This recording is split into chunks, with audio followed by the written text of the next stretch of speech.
These are the Nubian statues, the Kushites that took over Egypt. And apparently, some people say they look vastly different than the original ancient Egyptians.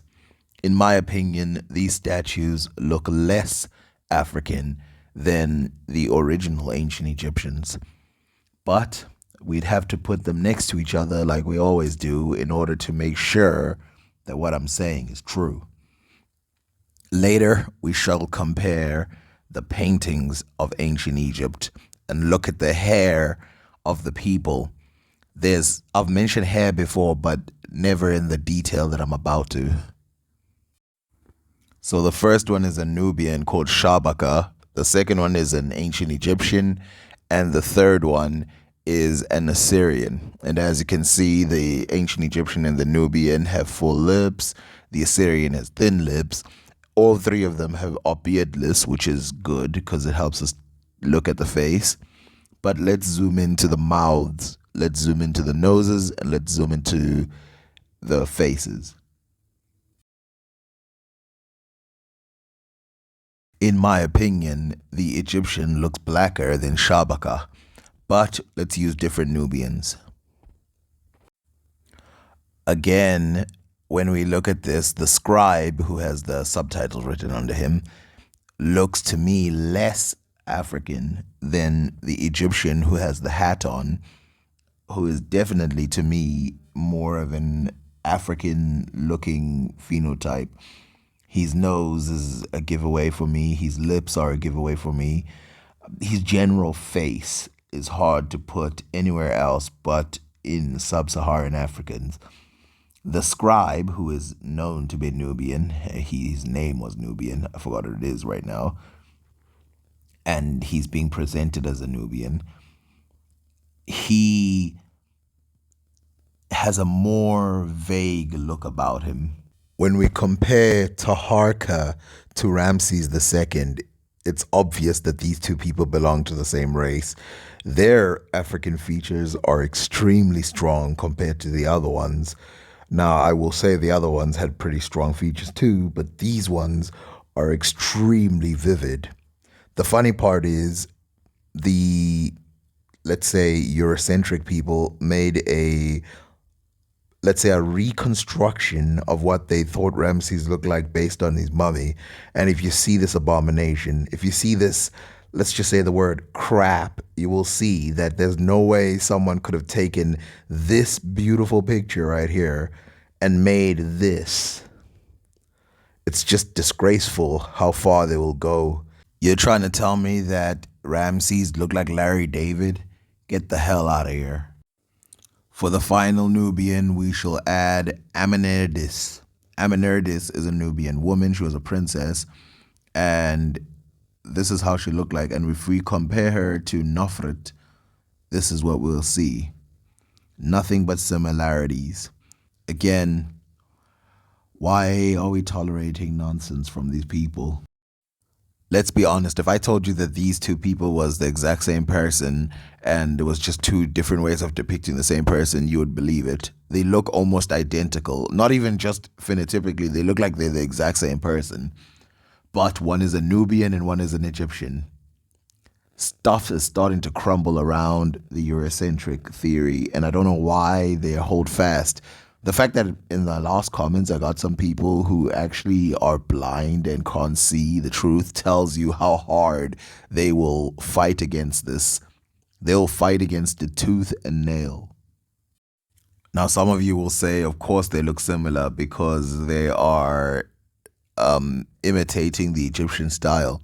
I'm not the one who said they look different. It's the Egyptologists who said that. I say they look the same. They look the same because the Nubians are the same as the Egyptians physically, at least in physical shape of the body.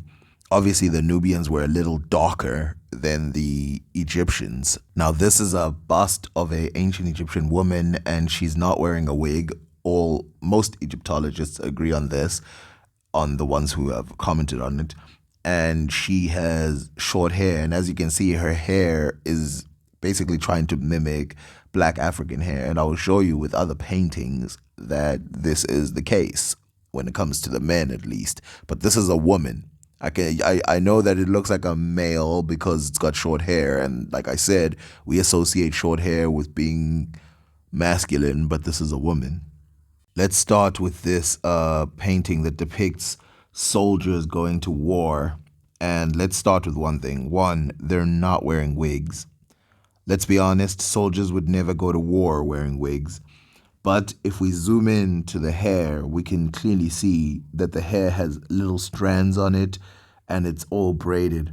But the guy right at the back is the interesting one because his hair is actually fluffy and frizzy. And when we zoom in, we realize that this is a very good attempt at drawing, let's say, unkempt African hair, where you can see holes through it. It's pointing up to the sky. It's clearly not a tame haircut. It's very wild. And obviously, the person is painted with the same skin color as the Egyptians, and everything about him is Egyptian. The only thing that a lot of people would go, oh, what the hell? It's the hair. But actually, you will see that this hair is not rare in Egypt. In fact, a lot of the other people who have the braided hair, a lot of the times they also have this frizziness at the top of their head. But a lot of people just don't zoom in. To completely dispel this wig mythology, this is men lined up to get their hair cut. And as you can see, the guy who's already getting his hair cut, he is already got the hair looking like braids, looking like quote unquote the Nubian wig. And I'm not too sure that it's a haircut. It looks like he's getting his hair colored. Like it looks like his hair is getting colored. But, I'll go with haircut because what do I know? The interesting thing for me is the hair of this guy. At the top of it, you can see something that's like a cylinder. And I don't know if that's part of his hair or if that's something that the barber put on his head. But, it's very interesting. And here's the frizzy hair again, shown by this person who's picking grapes.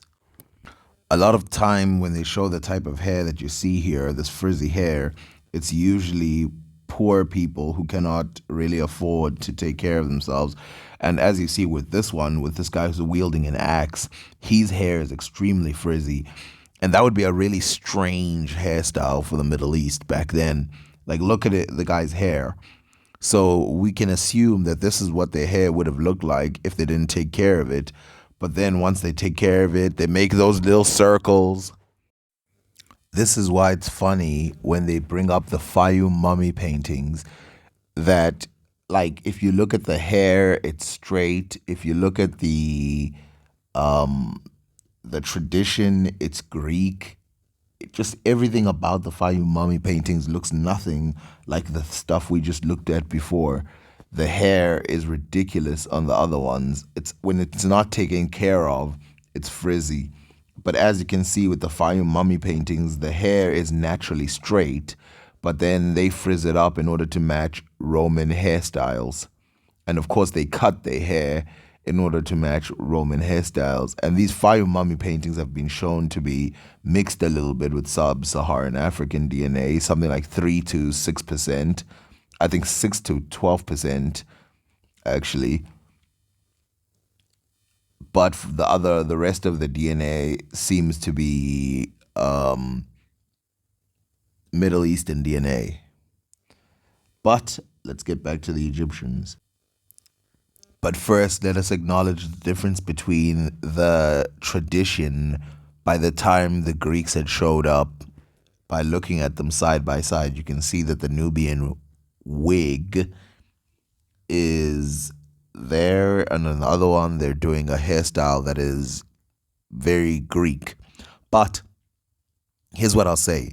If the ancient Egyptians had Nubian wigs, then they deserve to be in the Guinness Book of Records or some type of award, because that must be the best and most sold product ever in history because the Nubian wig has been presented since the start of ancient Egypt. So that means for about 6,000 years, the Nubian wig has been in use. And then suddenly it died out of nowhere. All of a sudden, lice stopped being a problem. All of a sudden, in the same region that was just as hot as it used to be, in fact, it became worse. It became desertified. All of a sudden, lice stopped being a problem and they stopped wearing Nubian wigs. But for 6,000 years, they decided to cut their own hair and put on a wig. This painting debunks two things about ancient Egypt. One, it debunks the idea that the skin of the ancient Egyptians was yellow. It also debunks the idea that women never worked. It also debunks the idea that the women were always clothed. But more than that, if you look at the hair, it's also got that same texture that the other ones had. Not as strong, but you can see it, and it's on a female. It's got that frizzy thing going on the hair. It's not a wig in the same quote unquote wig in the same sense that those guys would have shown. It's not braids, it's not dreadlocks, but it's definitely like a shorter hairstyle with little wavy parts on it, showing that it's not one piece that is evenly combed. Now let's quickly debunk the idea that if you work in the sun as a Egyptian, your skin will turn into a black person skin. Let's quickly look at it. So over here we have a couple of pictures of women who work in the farms in Egypt, and you can see the blazing sun does not play with them, but yet their skin holds strong. I won't deny that she would have been lighter had the sun not done this to her, but the skin color is still way lighter than the ones that I've got on the side. And the ones I've got on the sides are merely dancers. Now, some people are going to say, those are Nubians. Okay, well, then we'll pick different ones. And you tell me what you think. How much would this person have to stay in the sun to look like any of these people? Any of them?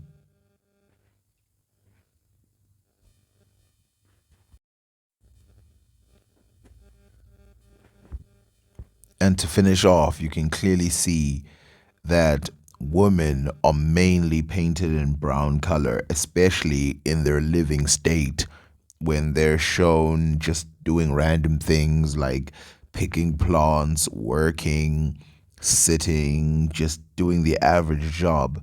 The majority of time when you start to see the yellowy color is symbolic, and it usually shows women with their hands up in a sort of praise like thing, and these are thought to be mourners at somebody who is dead.